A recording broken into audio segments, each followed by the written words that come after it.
Hey, what's up? This is Phoenix and welcome to my channel. I encourage you to like, subscribe, and share as it will keep you up to date on future content. I also encourage you to check out my books at my author page at amazon.com/author/phoenix_rises. I'm very excited for today because I am going to kick off what could be called my Philosopher series. And I'm very excited about what this is going to be in the future. I'm sketching out some ideas and I'm definitely planning on posting a lot more videos on what could be called the tradition of philosophy. And I'm going to be covering a lot of different philosophers that have been influential throughout the years. And so this is the first episode in that series. So you might be wondering what philosophy is. And this is a valid question. Now, philosophy is something that is not all-encompassing because there are other disciplines, many other fields ranging from the hard sciences such as physics and biology and others as well, including the other sciences such as linguistics or sociology or psychology. And we definitely have this variety of fields. Also, knowledge can come from literature, knowledge can come from our own experiences, and not everything is philosophical. Nonetheless, I think that philosophy is a very powerful tool to be able to use to understand the world, and while it is not all-encompassing, there is a way in which the force of philosophy itself seeks to ask the big questions, and that is one of my biggest appeal. That is one of the things that appeals to me the most about philosophy. And so I totally understand if people do not relate to philosophy, but I also want to inspire some new ideas to be considered, and I'm going to interpret philosophy in this series in my own way, and I'm very excited about that, and I think that you will find it to be very interesting.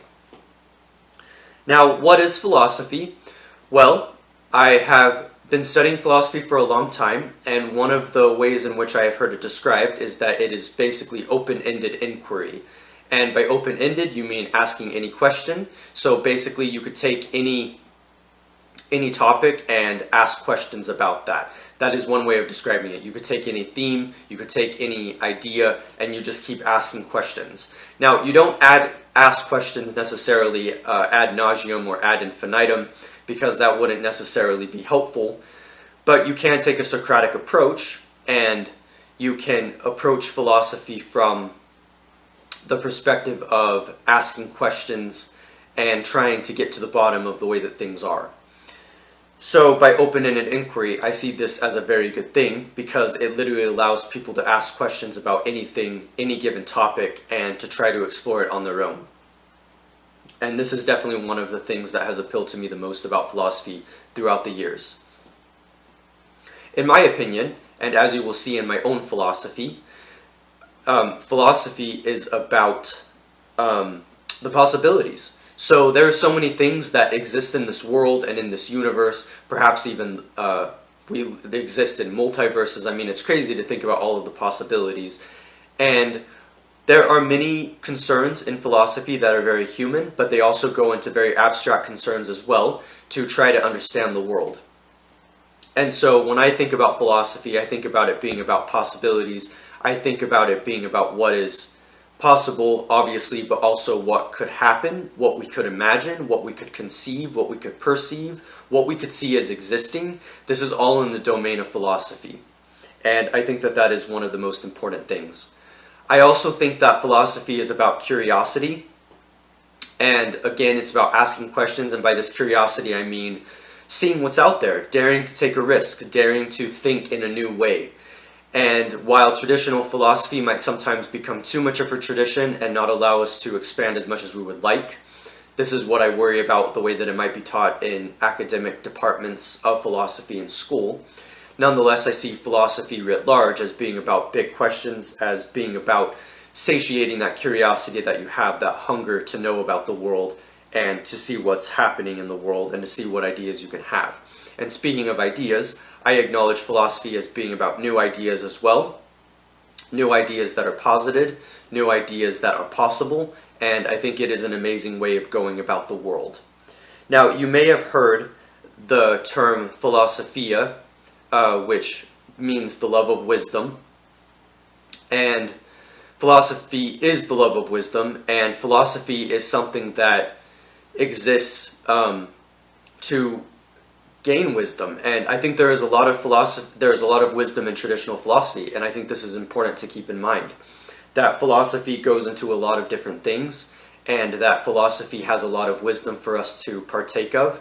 It doesn't mean that it's all right. It doesn't mean that it is all even appropriate to the context of our lives, but there is a way in which, in my perspective, the best of philosophy goes into wisdom and allows us to see things. And now, while I will be focusing on the series, focusing mostly on Western philosophy, that doesn't mean that there aren't other traditions, such as the East, where you have Buddhism as one possibility, as well as others. And definitely there is a lot of philosophy to be discovered in other contexts, and I think that that is very important. I think that philosophy, as established by Socrates, was about knowing thyself, and what this means is understanding yourself, understanding who you are, understanding what makes you tick, understanding what keeps you going. And I think these are very powerful ideas.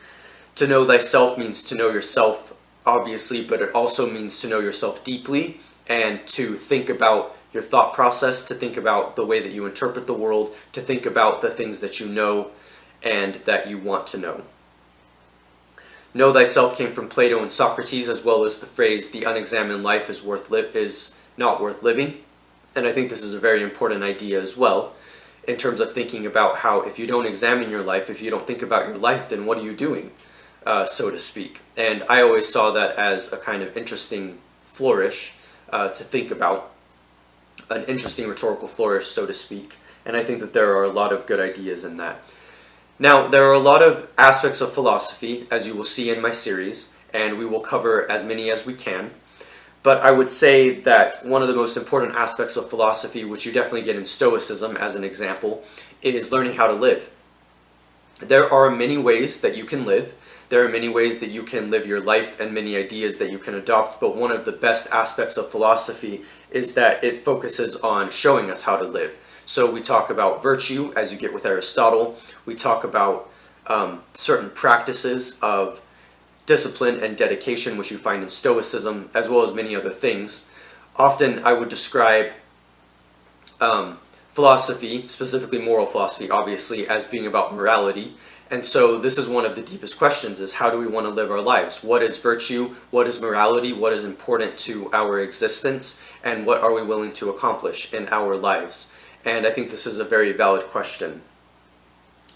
So yeah, so that wraps up roughly what I was going to talk about for this introductory episode of my new series that I will be making. It's going to take some time, but I'm very excited to get this series going, and I hope that you found this episode interesting, at least for a start. I hope that you found it tantalizing and at least getting you to think about things in a different way. And there is much more to come. Thank you for watching my YouTube channel, and I encourage you to check out my books. I encourage you to also check out philosophy. You could start anywhere that you would like. Maybe just do a Google search of philosophy, or if you already are advanced, so to speak, in philosophy, then you can start anywhere as well with reviewing these ideas and seeing what's possible. I realize that my perspective of philosophy is probably a little bit unorthodox. It seems that the way that philosophy is practiced now, it is much more consigned to the academy, and that often means that it's something that you have to study for years to be able to even understand the language. But we will talk about, to understand the language of philosophy. But we will talk about these things, and I'm very excited to get this going. So welcome to this series, and let's get going. It's going to be a good time. This is Phoenix, and thank you for watching.